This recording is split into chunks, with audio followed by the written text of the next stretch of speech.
What's up, family?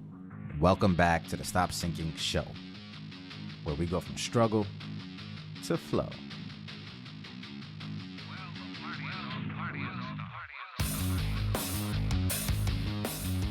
Today I thought it would be appropriate to talk about moods, especially coming off the highs from the holidays. There's a bit of sadness or downregulation of emotion after some elevated periods, like the holidays, almost like the aftermath of a climax. There's a clarity, coming to senses, looking at all your bills, a return to baseline, sometimes a dip below baseline until regulating again. So sometimes we feel a little bit extra sad until we feel normal again. And the reason I want to talk about this is because there are implications to the seasonality of moods. There are worlds we build in our heads and in real life in certain moods, and worlds we might destroy just the same.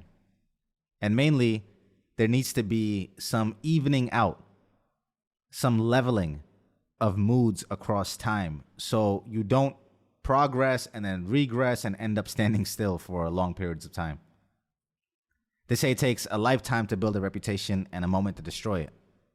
And here's what I want for you, for myself: a dependable inner self, with the decisions of which, once made, can be deeply relied upon, and a growing trust with your intuition over time.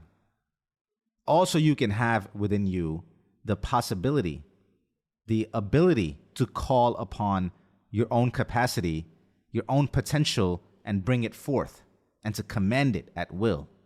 And that requires you to work with you at all times through many shifting seasons of life.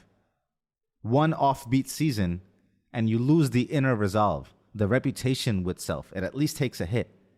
And therefore, the rest of what you could have commanded out of you may remain dormant, delayed, or lost altogether. For this, there needs to be some rooted, core parts of you that are perennial to the storms and the shifting nature around it, that are evergreen through that, an unbending part of you that can withstand past the seasons. And the way to that unbending part of you, so that you are not misled by your momentary moods, is usually first found in principles, and then acted out principles that turn into behaviors, and acted out long enough that they are your character and values you consistently have chosen to uphold. And then that becomes your foundation against which the wind can beat, or the hail or heat. Not many things disturb what lies in the core. And so again, the benefit of which becomes the passing moods that may encourage you to make commitments, resolutions, or promises pass first through the filter of your standards. And then those that are actually committed to from those passing through that filter are actually carried out. The filter, the core of you, protects against the highs or the lows of the passing moods. It's an evening of sort, a regulating of sort. And so you, again, can be more dependable or build a reputation with yourself by witnessing yourself actually carrying out the things that you set out to.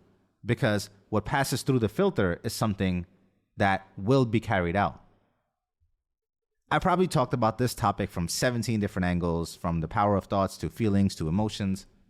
Maybe I've talked about moods. It goes without saying that we cannot trust any of our thoughts immediately. What I learned to do even more so to deflate the moods, or to extract from them, other than just discounting them that you just can't trust them off the bat, what I've learned to do to deflate the moods even more is to extract from them something valuable by asking them a question, assuming that there lies something within it that might be worth keeping, because the moods may bring some perspective that you may not have otherwise seen. So what I learned to deflate those moods or passing emotions by is by demanding evidence from them. Admittedly, I failed to do this through the peaks of emotions, through the emotional hijackings, because that's just how that works. But for the most part, since moods are the longer-lasting cousin of emotions, the umbrella of them, this tactic that I'm discussing This asking your emotions for evidence is more effective to counteract the seasonality of moods as opposed to just the spikes of emotions. Though I believe that dealing with those momentary emotions and those hijacks is just as important and can do just as much damage, I do believe that they require completely different tactics. What I'm more concerned about here is the colors that mood come with. The precarious part of moods is that they color everything you see through them while in them. So when in a high mood, you are overly optimistic and willing to commit to more than you can handle. And when in a low one, everything seems hopeless and you expect very little of yourself. And the problem is that with both of these, they lead you down an alley of wasting time and lost potential. One might get you started strong on an enthusiastic commitment or promise, and ultimately then contribute to a negative against your self-reputation because it didn't pass your filter first and the commitment was soft. And the other might keep you away from swinging the bat altogether when opportunities might be right in front of you, present and available, but hidden by the cloud of your mood. So it is a goal for me, because moods won't go away, as seasons will not, unless you move to California with 300 days of delusion and sunshine. The goal should be to create within you the untouched self. That means you must have some things you are unbending about, some standards you do not compromise on, some principles that may never falter, that you keep even when no one is watching. And I would love to tell you where to go find them, but they are already inside of you. And what you are not willing to bend for is not the same as what I won't. You have to find that within yourself.